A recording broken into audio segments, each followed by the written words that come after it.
The elevator breathed unevenly, as if the shaft had a dry throat, and each ascent filled the landing with the warm smell of burning. The dome-shaped camera lens flashed red when the lights were off, like an eye that shouldn't be able to see in the dark. Under the rug lay a flat, unfamiliar key, half covered in dust, as if it had been living there for a long time, waiting to be picked up again with 2 fingers. Hello to everyone listening. I am glad to have your company. Write in the comments where you are watching from, without unnecessary details, and whether it is more convenient for you in the evening or at night. I wish you attentive and peaceful listening. She wasn't waiting for the package on a whim. Her main job had cut back on shifts, so she started taking on extra work to make ends meet and get her mother's medicine on time. She put each receipt in a clear file and wrote down the dates in letters because she knew the price of one missed payment. The courier's call was not about the item, but about maintaining order. If everything worked out today, tomorrow she wouldn't have to borrow from friends or ask her boss for extra hours. The package was listed in the app as a regular box, but there was also a short note of unknown origin stating that an agreed hiding place for leaving was possible at the address. She didn't remember ever agreeing to anything like that. The first message came late the night before. The courier apologized via messenger for being late and asked if he could leave the order in the same place as last time. She reread the sentence several times, trying to understand what memory it was tied to. A photo of her entrance hall popped up below, taken from outside in the wet darkness. A yellowish glare from the elevator lamp was reflected on the glass door, and on the left in the frame was a familiar crack.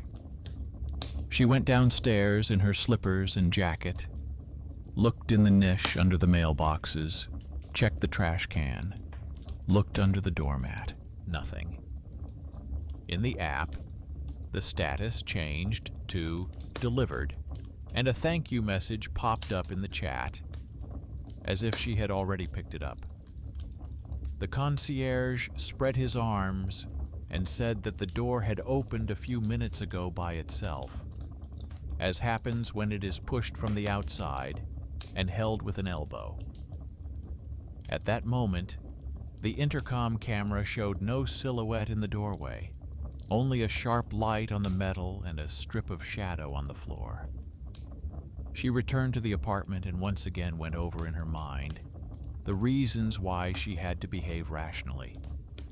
Life in rented accommodation is not conducive to long romances. Here, everything is simpler. To stay at home, you have to keep up with your payments, write down your readings in a notebook every morning, mark your shelves once a week, pick up discounted packages from the pharmacy, save on taxis, and know the elevator schedule because if the elevator breaks down, it will take an hour to fix, and an hour equals a missed shift. This simple math was more comforting than a blanket. In the morning, a thin, whitish arc of dust was found on the rug, like a trace from the end of a box that had been carefully dragged through the door crack. On the armrest of the sofa lay a transparent tie, the kind used to pull ribbons in warehouses. The glue on the tip was still sticky, like a fresh caramel mark.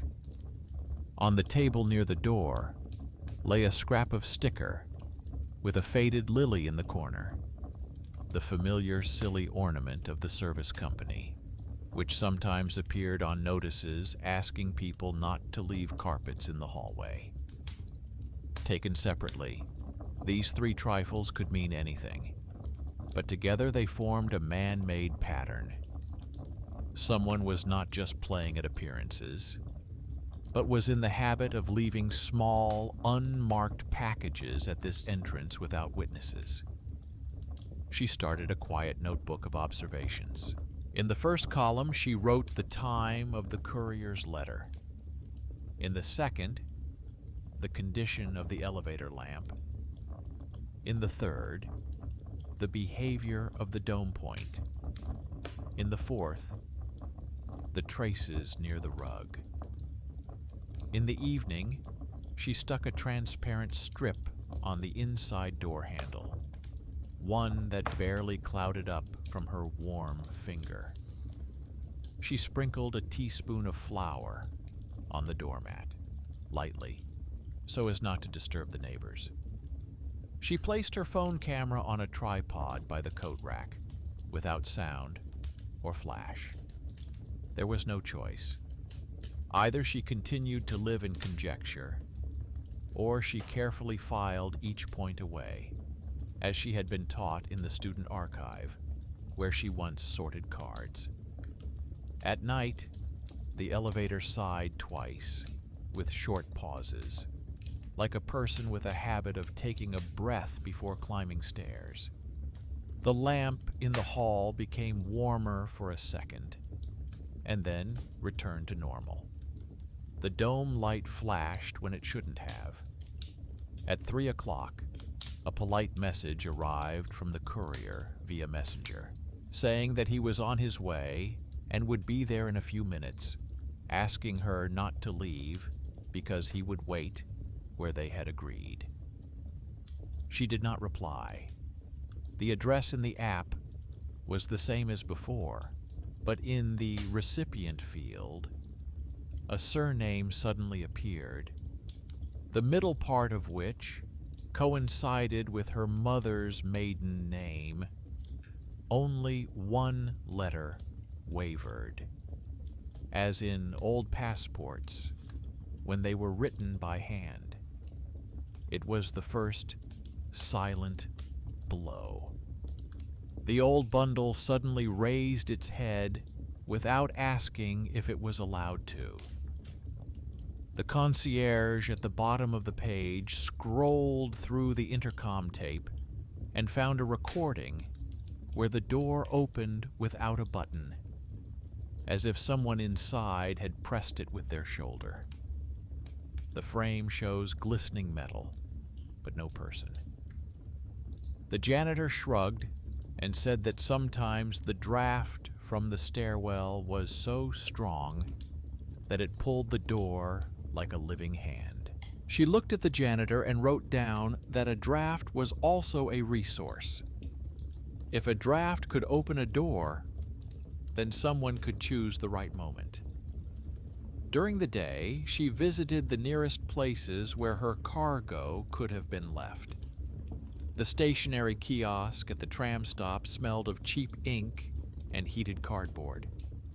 The woman behind the counter recognized the faded lily on the scrap and said that such stickers still come with old rolls of tape, and that late the night before, a man in a dark sweatshirt had bought a pack of cable ties from her and asked her to print a photo of the entrance from a flash drive, paid with small change, and was in a great hurry.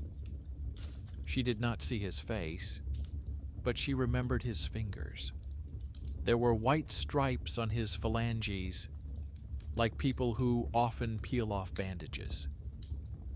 She did not look in the directory, but offered to take the receipt with the time of purchase, which she had put aside for some reason. The petty benefactor appeared in the most inconspicuous place.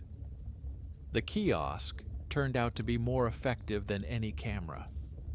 When she got home, she found a cardboard envelope with no return address in her mailbox. The same lily was on the tape. Inside was a thin cloth bag with no markings and a folded, empty brown craft bag, as if someone had tried on the packaging but changed their mind. It smelled like a warehouse and cheap laurel oil, which is sometimes used to rub cords. There was not a hint of mysticism, but all the items were facing in the same direction. She took the envelope to the concierge and asked him to record the fact of receipt in the log, the date in letters, the approximate time, and his signature. The concierge sighed and diligently wrote the line. He liked it when the oddities of the night became paper. The next evening, the messenger came to life again. The courier said he would be late and asked if he could leave it in a familiar place so as not to disturb her. She replied curtly, repeating that there were no familiar places and that she would pick it up at the door. In the app, the delivered mark froze in place. The lamp by the elevator barely breathed. The dome-shaped dot blinked. In the intercom feed, the word guest snaked between their usual keys. On the doormat, the flower drew a short arc, like from the toe of a sneaker, and then stopped abruptly, as if the step had been pulled back. The intermittent marks were more annoying than any loud effects, because they showed someone's experienced hand. She took a step that heightened the threat.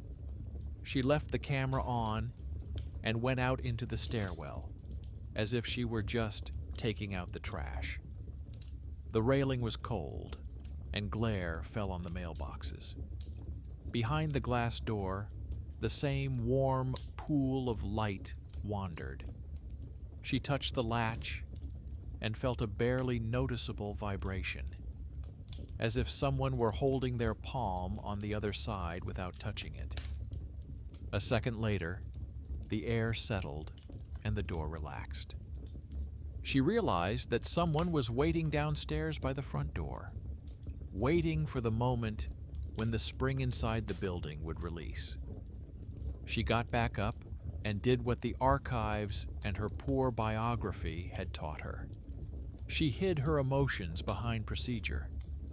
She placed a thin strip of paper under the mat, on which she had barely marked a micro-scratch with a ballpoint pen.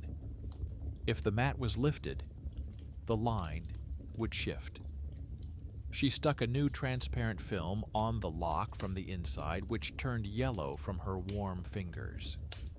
She placed a second camera on the table behind the door, already powered by a power bank, so that it wouldn't die at the crucial moment. She didn't sleep at night, but she didn't lie in wait either. She pretended to read. In fact, she was listening. The elevator behind the wall took an extra breath. The dome point blinked a couple of times, then calmed down. A message appeared in the messenger from the courier asking her not to worry. He would leave everything quiet. Then an empty photo arrived. The entrance, the online humidity after the rain, the distant silhouette of a tree without a crown. In the app, the status jumped back to delivered. The door downstairs creaked almost inaudibly, as if the core of the tree had cracked under a fingernail.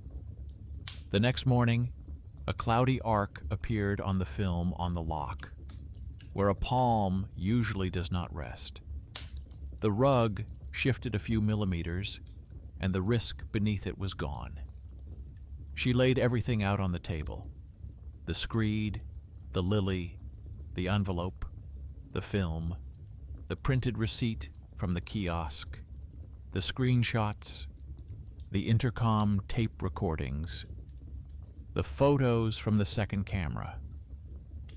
In one frame, through the glass of the microwave, a gray stripe of sleeve and the edge of a flat key in the fingers were clearly visible. The man in the photo was as if behind glass, out of focus, but the metal revealed the contours more accurately than the skin. In another frame, a thin strip of copper flashed in the door handle, resembling an old key fob plate, the kind that hasn't been made in a long time. In the side light, a tiny scratch appeared on the blade of the latch. Not a factory defect, but a trace of a file. Everything indicated that the man was not a ghost, but someone's habit, grown out of someone else's work. She went to the archive on the first floor where the owner's cards and contracts with contractors were kept. The archivist, a dry man with clear eyes, listened to the story without asking unnecessary questions, leafed through the card index, and found an old folder containing a 10-year-old power of attorney for night access to the service company, to replace sensors and transfer oversized cargo without the presence of residents. At the end of the folder was a short note in pencil, with a surname that differed from her mother's maiden name by one letter. The archivist said that the surname had been written by someone else at the time, and that perhaps people had been going to this agreed place for a long time, forgetting that the agreement had expired and the owners had changed. She felt the old bond, family and home, click somewhere under her ribs. The past pushed the present as if it wanted to return and lie on top of it. Then the system itself provided unexpected help. A young employee from the technical department, the one who sometimes worked with the concierge and helped residents with their intercoms, saw her printouts, leafed through them, and said that their address in the delivery system had an internal flag marked "No Contact," with a reference to an old power of attorney, and that this flag was picked up by the template for automatic messages from couriers. He offered to write a request to remove the flag and back it up with copies of the documents, promising to send an official letter to the logistics department at the end of his shift and attach the intercom log, the kiosk receipt, and the camera recording to it. He was the very benefactor who did not know how to make noise, but knew how to pull deeply hidden levers. She returned home no longer cornered, but as a person who held the strings in her hands. She replaced the film on the door. She put a new paper strip under the carpet. She went to her neighbors without drama, told them that people like to leave things in their stairwell at night, and asked them not to open the door out of habit when they heard a soft, drawn-out, sliding sound. A neighbor, who was known in the building for his eternal absent-mindedness, surprised her. He showed her on his phone how to extract metadata from a photo and understand that the picture of the stairwell was not taken with a courier's camera, but with an old point-and-shoot camera whose date was set back years. He said that point-and-shoot cameras like to rearrange time, and this detail could be useful when the service investigates who is sending old photos as new ones. The underestimated neighbor with a quiet voice suddenly turned out to be more useful than all the loud defenders. In the evening, a new wave came. The courier, apparently seeing that the old place was not working, began to write less often, but 2 notifications automatically loaded into the chat in a row, like an echo. The first confirmed that the order had been placed. The second thanked her for her kindness coming to the rescue again. She did not go out anymore. In the morning, a short report came from the technical department. The flag had been removed, the no-contact stop at her house had been disabled, and the logistics chain had been cleared of any connection to the expired power of attorney. The archivist made an entry in the logbook, writing out in full the date when the old paper had been removed from the nail. The concierge placed a transparent folder with the events in the logbook and stuck a closed label on it. But the house still had a crumpled pocket. By lunchtime, there was a receipt in the mailbox with a thin gray diagram where the gray-blue average consumption line stubbornly showed 4 residents. At the bottom, in small print, there was a hint that the meter sees behavioral load, not just readings. The system continued to count the invisible person in its own way. She took the receipt to the archive and politely asked them to check if their address still had a virtual channel that had once been used for pilot projects.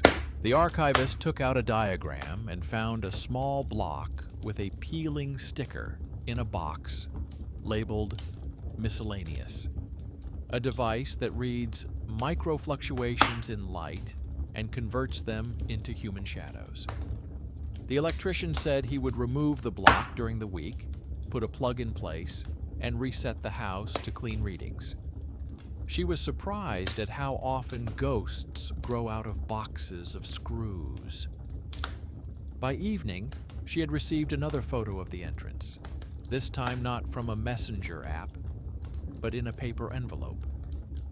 In the photo, the reflection in the microwave glass was slightly clearer than before, and the sleeve was not mesh, but cloth, like the jackets in warehouses. Fingers with white stripes from bandages clasp a flat key on a bunch of old key rings. In the lower right corner of the hallway frame, a small scar can be seen, resembling a dent from a child's toy car. She couldn't know for sure, but a vague childhood memory stirred inside her. Her mother had a similar scar in her native apartment, left by her cousin, who worked as a delivery man at night and helped repair elevators during the day. The old bunch looked more and more distinct. She hadn't reached a conclusion yet and wasn't going to name names. She simply put the photo in a folder, covered it with plastic wrap, and took it to the library on the first floor, where a lab assistant had a small display about how things turn fear into paper. The lab assistant showed her neighbors their own methods: a transparent sticker, a paper scratch, a magazine from the concierge, a document revoking someone else's access, a receipt from a kiosk. She explained that a myth is always a path that has not been sewn up, and that if you sew it up, it becomes a fact, and facts don't walk at night. That evening, the messenger was silent. The elevator ran smoothly. The dome light did not flash. But the room was filled with that familiar feeling of home, which is difficult to get used to right away. She wrote another line in her notebook. If "thank you, you've already taken it" comes again, she won't go to the entrance, but will put a transparent folder next to the magazine again, because fear loves open loops and can't stand seals. And with that thought, For the first time in many evenings, the house seemed not to take an extra breath. In the morning, the intercom smelled of light ozone, as it does after a short circuit, but the concierge's log was clean, and the lamp by the elevator held an even, cold light, as if nothing in the house was on edge. On the doormat, the flour lay undisturbed, the lines under the edge matched, and the transparent film on the lock remained clean, without any cloudy arcs. The messenger was silent, but the app displayed an old note about the agreed hiding place, like an extra tooth in a smile. She wrote down in 2 words that silence was not peace, but a pause, and went to the kiosk for her usual craft paper and plain tape without patterns. She drew up a plan in her notebook to set a safe trap, but in such a way that no neighbor would be involved and every detail would have a paper trail. In the afternoon, she arranged for a delivery in her name marked to the recipient in person, but not with money, but with a free brochure that the services distribute automatically. Inside, I put a clean softcover notebook, a thin strip of paper with a tiny notch, and a sheet with a large date written in letters so that the day could always be understood in the photo. I stuck my own sticker on the craft paper with a barely visible dot in the lower right corner. If the package was moved, the dot would go under another fold. The bait couldn't hurt anyone, but it had to show the hand. At night, I repeated the previous plan. 1 camera on a tripod, the second on the battery, the film under lock and key, a paper strip under the rug, an envelope with a log form at the concierge's desk, where he would record the time of any call or movement of the door. I agreed that he would write the date in words and sign it. The staircase smelled of wet paint, although the walls had not been painted, which meant that parts were being dried in the technical room under the staircase. The janitor was walking by with a bucket and nodded in passing at the new lock on the vestibule, for which keys were now issued against signature. He was not liked for his dryness and nitpicking, but on days like this, he was like a quiet metronome. He explained that they had opened an old box for temporary cargo in the basement and forgotten to close it. And then, the master electrician had jammed the latch during the day. She noted this in her notebook. Another crack had been closed, but habit could breathe through the bars at home. In the evening, unexpected help came from the 4th floor. A quiet neighbor, whom the house considered absent-minded and who was often told that he was in the way, showed on his phone how to remove hidden marks from the photos of the entrance that had been sent. He explained that the photos were taken with an old camera that had long since lost its date function, and that in the corner of the frame there was frequency noise characteristic of one particular mode of this camera. The neighbor laid it all out like a practicing detective. It turned out that the photos, supposedly sent now, were actually old, but with an updated now in the messenger caption. The underrated hero suddenly became the most useful of all. It gave her a chance to show the logisticians not emotion, but technical compatibility. 2 notifications came in during the night. The first, supposedly from the courier, said he would be late. The second, almost immediately, thanked her for her patience and promised to leave it there. She didn't open it. The camera recorded every minute frame by frame. The elevator took an extra breath at the interfloor pause. The dome point blinked once and froze. An hour later, the status of the bait in the app changed to being delivered. She put a mug of water on the table by the door and pressed her shoulder against the doorframe, trying to breathe evenly. A minute later, a barely noticeable matte arc appeared on the film on the lock, like the trace of a warm finger, but not where it was usually held. The rug moved at the very edge, the wrist carried away by the thickness of a fingernail. The camera by the microwave caught a reflection, the sleeve of a cloth jacket, and a flat key in her fingers. A bunch of old key rings trembled and hid. The doorway darkened for a second, as if the air itself was holding someone, and then the light returned immediately. A moment later, a dry "delivered" popped up in the messenger. She didn't move. The package didn't appear at the door.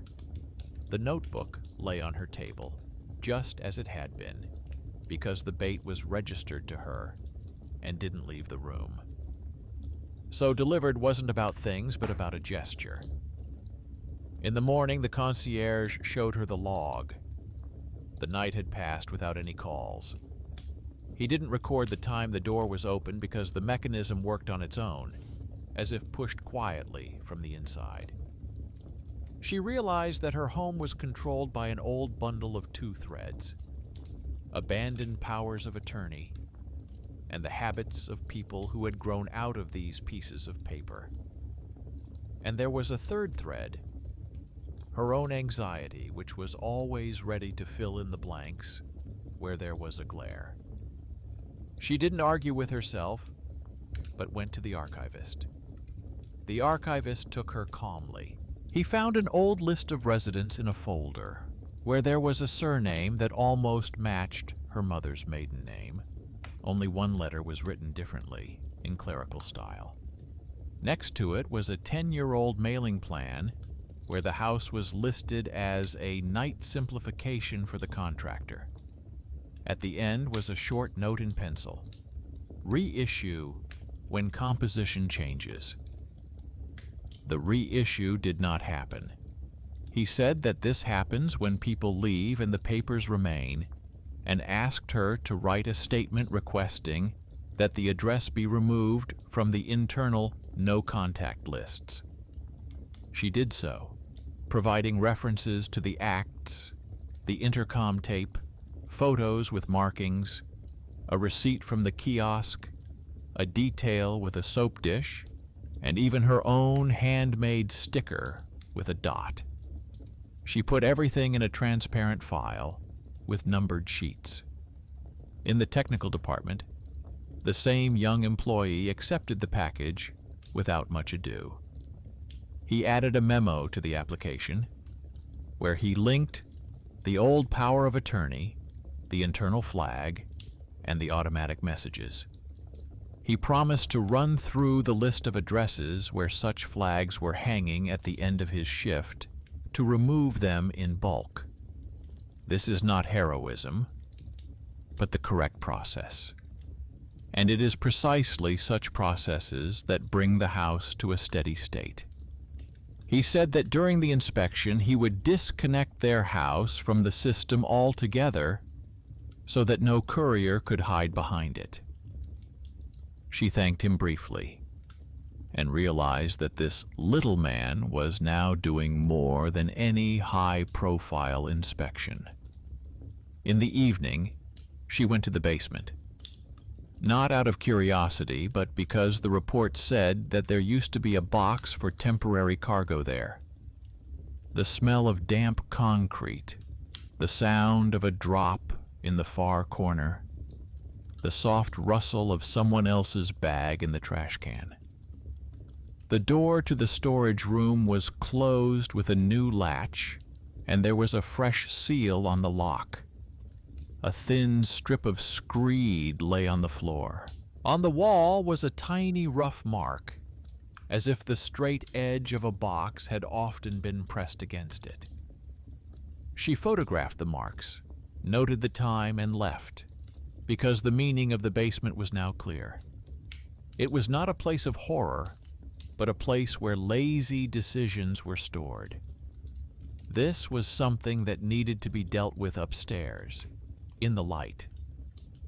Meanwhile, her neighbor, a nurse, brought a small set of sterile gauze strips from the clinic and showed her how to accurately fix the touch on the handle if the film didn't work. She secured the strip so that it would change color from the warmth of my fingers, and left the sealed envelope with the concierge, asking him to call her if any suspicious paper or thank you notes appeared without explanation. It was her calm professional contribution. Not a ghost hunt, but long-term care for the house. That same evening, the door barely moved again. A warm arc appeared on the gauze strip. A sleeve flashed in the microwave chamber, and a flat key glinted. This time, the frame showed a hand with a thin scar across the knuckle, like from a childhood bicycle accident. This scar had long been in her memory, like a stranger's photograph from her mother's old album. A cousin who worked nights as a delivery boy and loved keys and latches once knocked his finger on a gate and was proud of the scar, like a uniform patch. The bundle she didn't want to touch lay on the table by itself, without a word. It didn't mean a monster at the door. It meant that someone from those days had taught another person to come in, as if it were still allowed. She didn't call her mother that night. She just sat down in the kitchen, laid out all the items she had collected, and looked at them not as a threat, but as a plan. One sheet was a request to remove the checkmark. The second was a memo. The third was a report on the seal in the basement. The fourth was a receipt from the kiosk. The fifth was a printout of frames with a reflection showing the scar. The sixth was a sheet with a large date in letters. The seventh was her craft spot in the corner. The eighth was a note about a soap dish with distorted time. All this no longer added up to mysticism. It added up to a long, persistent, routine corridor, where the way out was not in spells, but in closing the loops one by one. The messenger was silent at night. In the morning, a letter arrived from the service. The flag was removed, the template was disabled, the address was excluded from the internal routes, leave without contact. The date was in words. The electrician left a small pad with a peeling sticker on the concierge's desk, taken from the switchboard.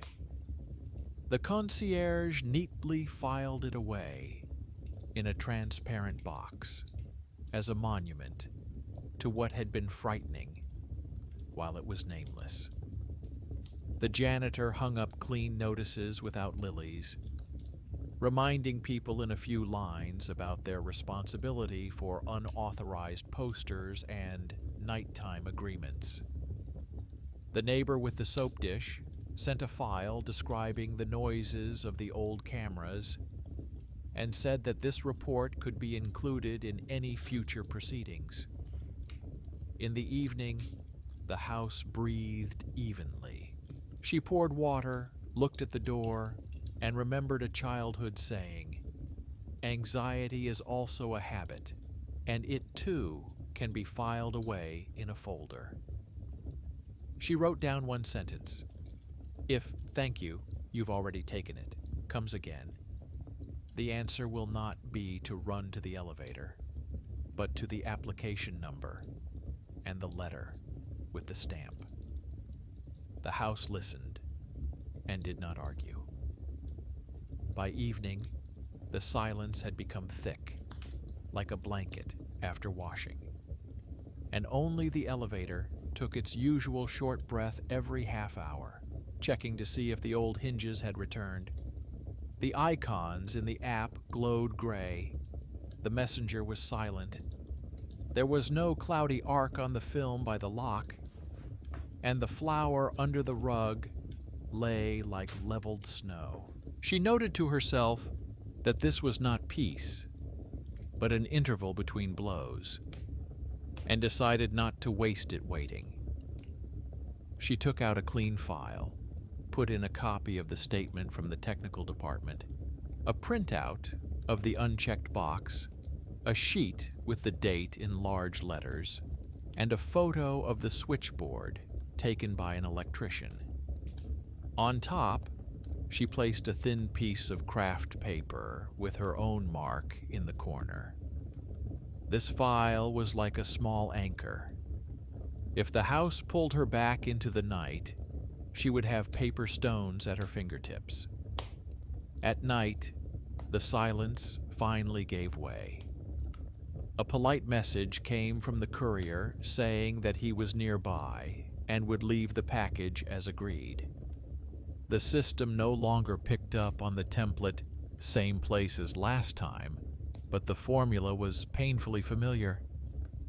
She didn't reply, but turned on the second camera and left the door unlocked with a soft click, as one does when leaving for a short time. The elevator took an extra breath and stopped without a bang. The dome light blinked once, then froze. There was no trace on the tape stuck to the handle. The flour remained evenly spread on the rug. The word "guest" did not appear on the intercom tape. The app, as if nothing had happened, changed the status to "delivered" after a minute. She found nothing behind the door again. An empty gesture taught the system more harm than any mistake. In the morning, she went to the library next to the house, where the lab assistant had long been collecting a small stand from our belongings, proving that fear can be sewn together. She asked to put a magazine with brochures at the reception desk, and to stick up a notice without lilies.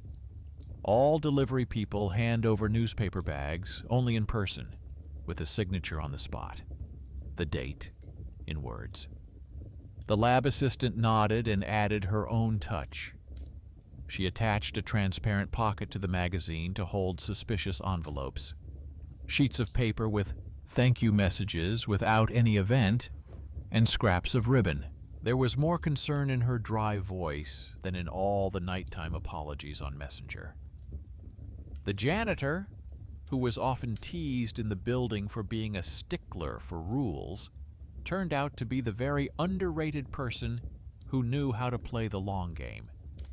He hung a neat memo about unauthorized announcements on the board, added a line about nighttime agreements, and asked the concierge to write the time of removal in letters on each such sheet. His note looked like instructions for calm. No threats, no mention of fines, just a list of rules. He liked it when the building spoke in simple language. During the day, unexpected help came from a source that had not been asked for it. The route manager from the logistics department saw the technical department's memo and wrote a summary stating that all leave without contact modes had been disabled at their address, and that the account that had initiated the thank you templates had been flagged for review. He attached to the letter a list of internal devices from which the messages were sent, and a time filter. The peaks almost always occurred late in the evening, when the lamp at the entrance was burning warmer and the door spring was getting tired. It was honest mechanics instead of legend. She decided to go all the way and made a transparent counter gesture. She arranged for free delivery of the brochure not to her apartment, but to the library, where the magazine now lay. In the comments to the order, she wrote neatly that the delivery was strictly to be handed over in person against signature during the day, without the right to leave it in a hiding place. The lab assistant and the concierge warned that they would be together at the counter.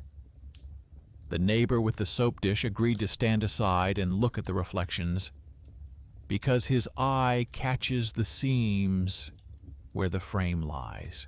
My neighbor, a nurse, offered her small tool, a sterile strip hidden under the edge of the tabletop, which darkens from the warmth of the hand. All these things together were like a sewing machine. No single thread can save anything, but together they can save the fabric. When the brochure arrived, everything happened simply. A young courier in a uniform, without insignia, entered the library, smelling of wet cardboard and tea from a thermos. He placed the brochure on the counter, asked for a signature according to the regulations, and pointed to the attachment where the line "to be delivered in person" was highlighted.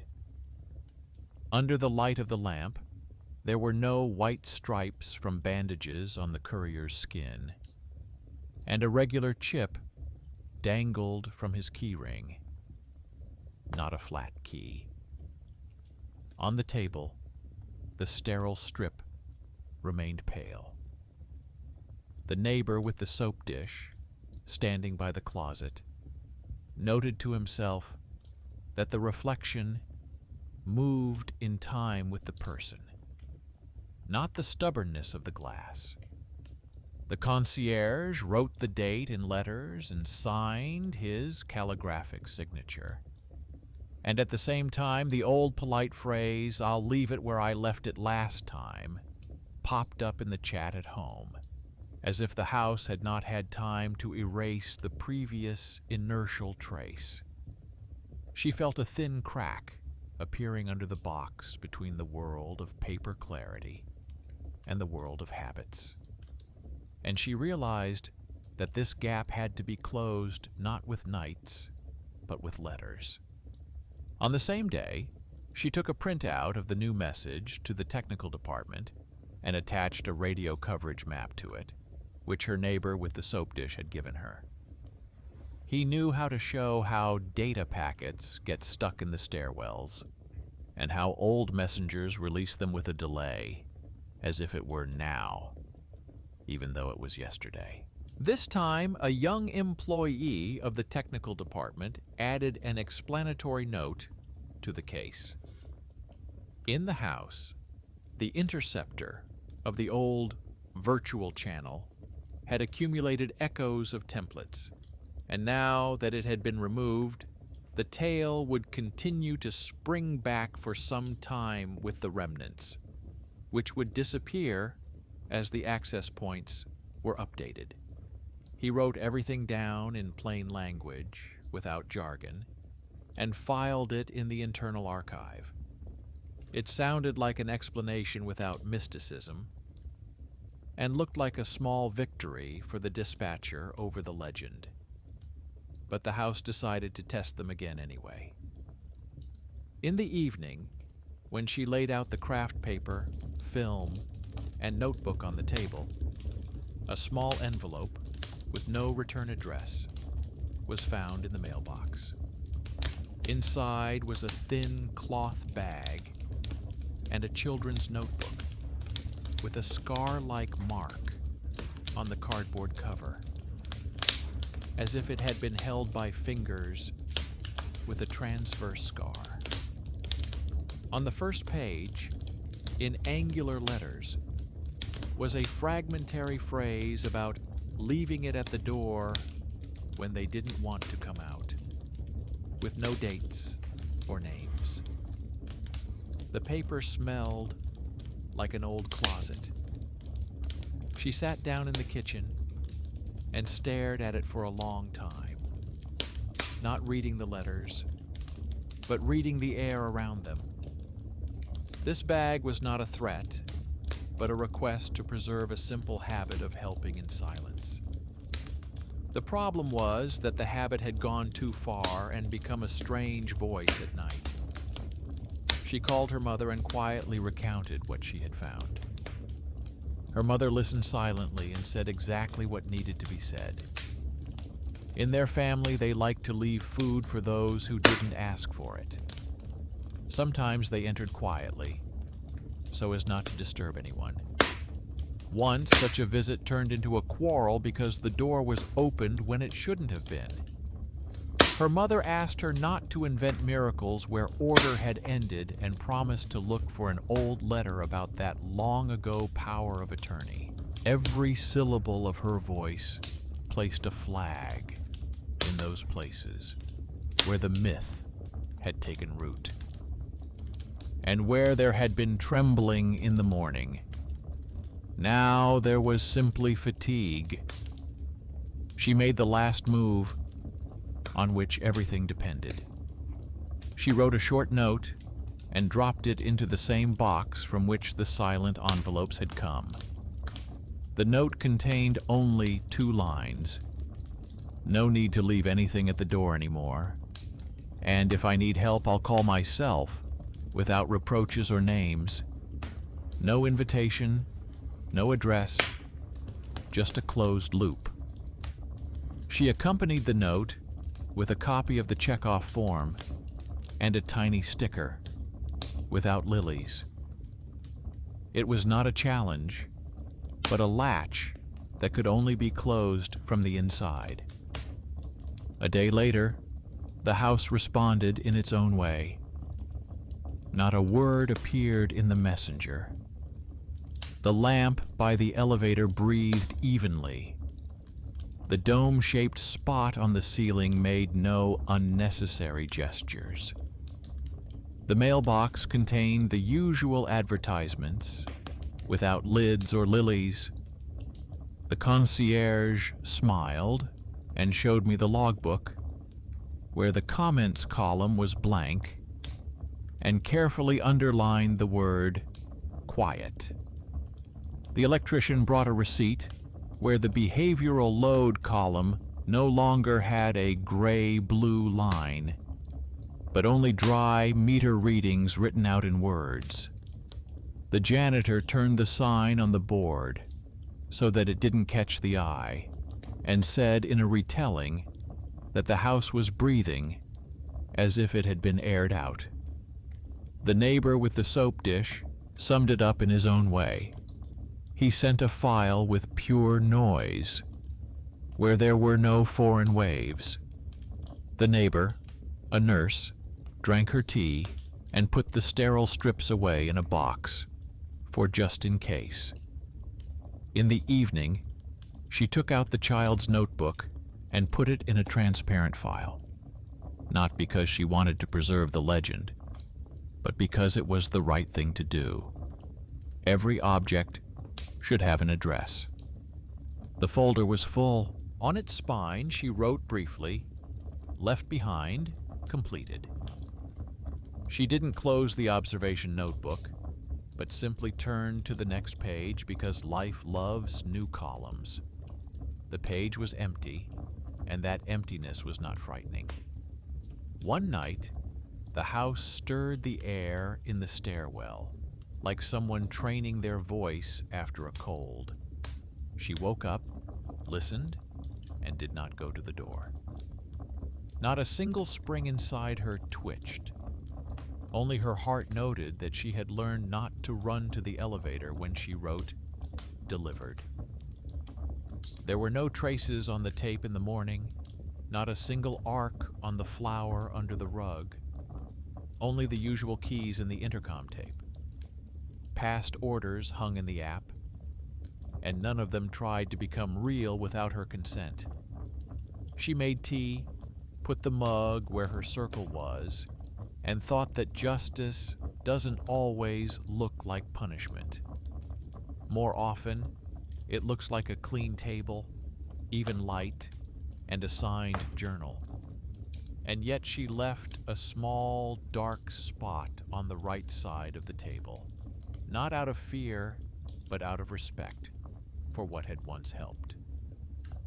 If one day a person who knows the hiding places better than the elevator schedule appears in the house again, they will have not a hunt or a myth, but the address of a folder where the first pages are already numbered. A house is not obliged to love other people's habits. A house must be able to file them away. That is why, on this night, the elevator did not take a single extra breath. The dome light went out exactly when it was supposed to, and the kitchen remained warm, without a word. By morning, an official letter had arrived from the management company. The top line stated dryly that a scheduled audit of passageways and keys would begin in the house. Below was a list of those responsible, the date in letters, and contact information for complaints. She put the paper in her transparent file, along with a printout of the unchecked box, a photo of the switchboard, and that children's checkered notebook. The plan was becoming clearer. During the day, the audit and closing of the last gap. At night, checking whether the house could survive without old habits. And inside, a simple human boundary that she had already learned to maintain. During the day, the stairwell smelled of fresh foam and metal. The electrician and the door repairman walked around the landings, checking the door closers, measuring the force of the springs, and writing down the values in words. The janitor followed them with a bucket and carefully pried off the old stickers with lilies, then wiped the glass until it squeaked dry. The archivist brought a portable table, laid out a journal on it, and asked the concierge to record every little thing in it, even if it seemed insignificant, because emptiness on paper was also a fact. The neighbor with the soap dish attached a small card with simple points to the stairwell. How to tell if a photo is old, how to look for noise, how to read reflections. People stopped, read, and nodded, as if they were being shown a familiar road they had long forgotten. She didn't hide from all this, but became a part of it. She helped fill out the journals and handed out new stickers without pictures, with neutral glue. Her neighbor, a nurse, brought a thin set of disposable stickers that changed color from the warmth of the fingers, and explained to everyone who approached that it was not a trap, but simply a touch indicator. Everyone liked the clarity. The house was bustling with useful activity during the day, and because of this, the silence of the night promised to be honest. And in the evening, that same dry, "I'll be late, I'll leave it like last time," came again. The systems were already turned off, the templates removed, but the echo of the old formulas lived on in someone's pocket.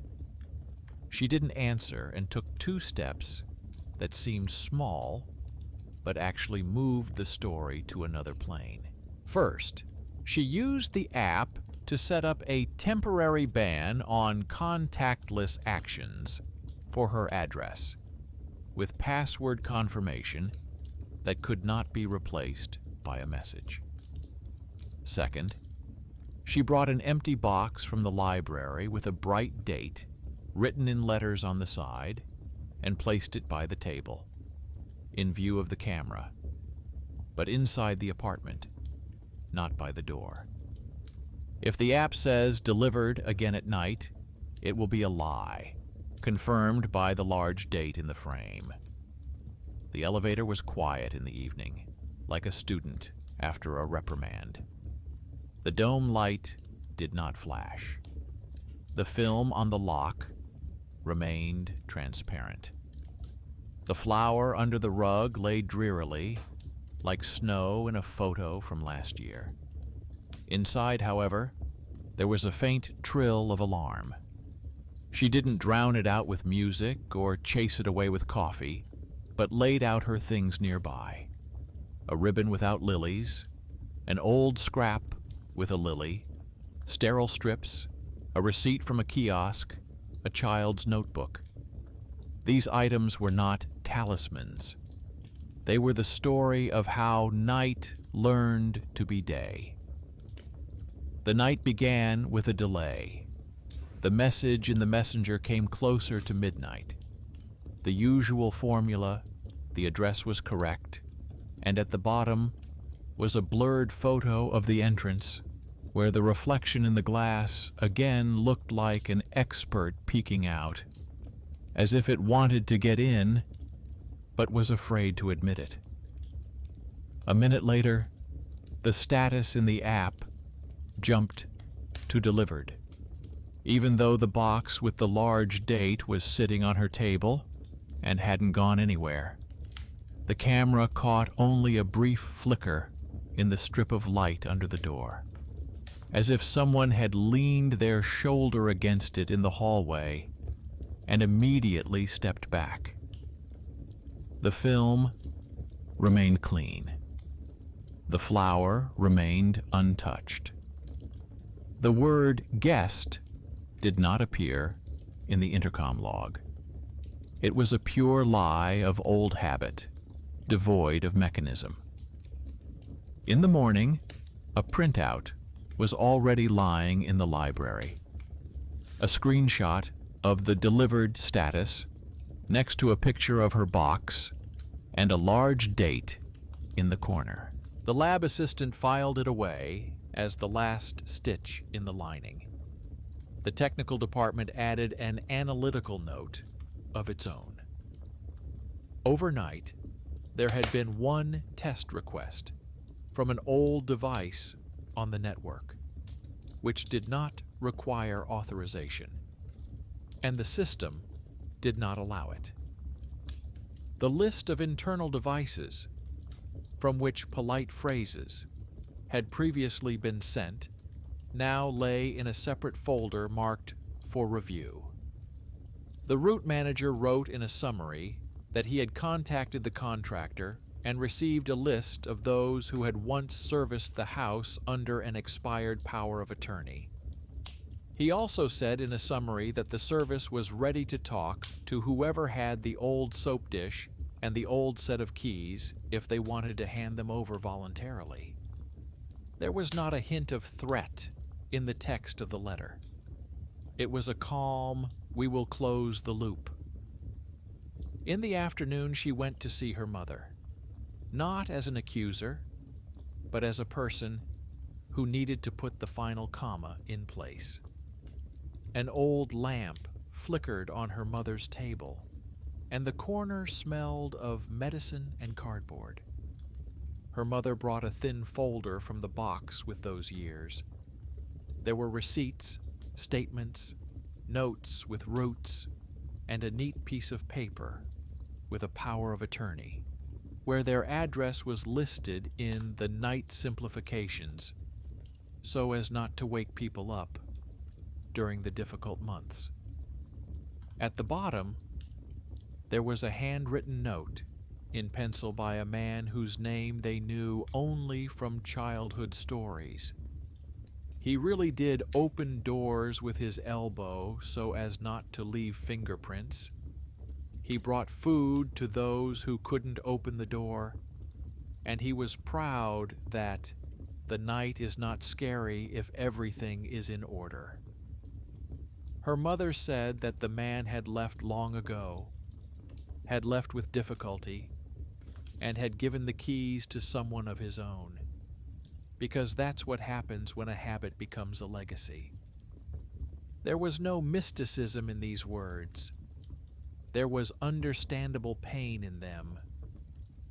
She did not dig into names or look for the exact address. A thin bundle lay before her. The past did good at night, but it spread its kindness throughout the whole house and forgot to close the door behind it. In the evening, she returned and decided to take another step, so that the house would remember the new daytime norm. She went to her neighbors and calmly explained that from now on, any packages for the house would only be delivered to the library, only during the day, and only upon signature. The janitor hung another memo where this formula was a hanging line above the garbage collection schedule.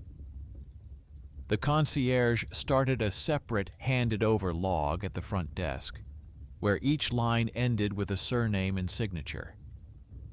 The neighbor with the soap dish updated his card, adding echoes of old messages and package delays so that people wouldn't be alarmed if a thank you from yesterday suddenly popped up in the evening. The neighbor, who was a nurse, left a small set of sterile strips with the concierge just in case, and taught him how to apply them. At night, the messenger did indeed send the last echo. The same tone, the same polite phrases, the same attempt to pick up where we left off last time. She did not respond. The camera on the table recorded empty silence. The film on the lock only woke up when she returned in the morning. The flour under the rug remained smooth, as pleasant as clean snow. The elevator breathed without strain. The dome light burned out honestly and was replaced during the day with a certificate and signature. A small piece of paper arrived the next day. In it, the logistics department reported that the account from which the nighttime messages had come had voluntarily handed over a set of old keys and an old camera, as well as a note with 2 lines, that he did as he was taught, and that it won't happen again. The paper had no names on it, because that's what all parties had decided. At the bottom was the date, in letters and a stamp. She put this sheet in a transparent file, not as an excuse to anyone, as the end of a chain where every item ended up in its place. The house reacted with indifference, and that was the right thing to do. The concierge's logbook became thinner in the evening entries. The announcements on the board stayed up longer because no one else was hanging their lilies on top of them. The janitor stopped grumbling because, in his world, order is always better than any victory. The archivist moved our folder further away to where the cases marked "closed on the merits" were kept. The neighbor with the soap dish brought her a short memo on a flash drive for herself, on how to read reflections and not go crazy. The neighbor, who was a nurse, gave her a small, soft-cover notebook and suggested that she keep a list of things to be thankful for instead of a list of worries. She smiled and wrote down the first line. The house has learned to talk during the day. In the evening, when everything had calmed down, she opened the transparent file again. On the first page was the report about the unchecked box. On the second was a printout of "delivered" next to the box and the date in large print. On the third was a photo of the switchboard. On the fourth was a receipt from the kiosk. On the fifth was a picture with a reflection showing a scar. On the sixth was a child's notebook. On the seventh was a piece of paper from logistics. On the last page is her short note with 2 lines from the box saying, "No need to leave it at the door anymore, and if I need help, I'll call myself." She realized that all these things together did exactly what she needed from the horror. They translated it from nighttime breathing into paper, human oxygen. She turned off the camera on the tripod and removed the tape from the lock, not because she had stopped believing in the method, but because the method had reached its end. The flour under the rug was washed away with the first cleaning.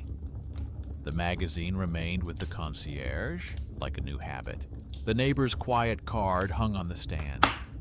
The lab assistant sometimes leafed through the folder, showing those who came with their stories that miracles are often made of stickers, receipts, and incorrect check marks. The electrician prepared a supply of plugs for the virtual channels. The janitor screwed a screw into the corner of the board so that the announcements would hang straight. The house knew how to breathe. That night, almost out of habit, she woke up and listened. The elevator was silent. The dome light was not on because it would be replaced in the morning. There were no calls in the messenger. She went to the door anyway and put her palm on the cold metal. Not a single thread moved inside. The emptiness turned out not to be scary. On the contrary, it was warm, like after cleaning, when things are where they should be. She returned to the table, put the mug on her circle, and wrote another simple line in her notebook. The scary ends where order and common hands begin. It was not a slogan, but a fact, gathered from ribbons, silence, and seals. In the morning, she took the transparent file to the library. The folder took its place on the shelf next to other stories of the house, where neat documents lay instead of loud finales. The lab assistant put a small dot with a pencil on the spine and said in a retelling that now everything here was according to the rules.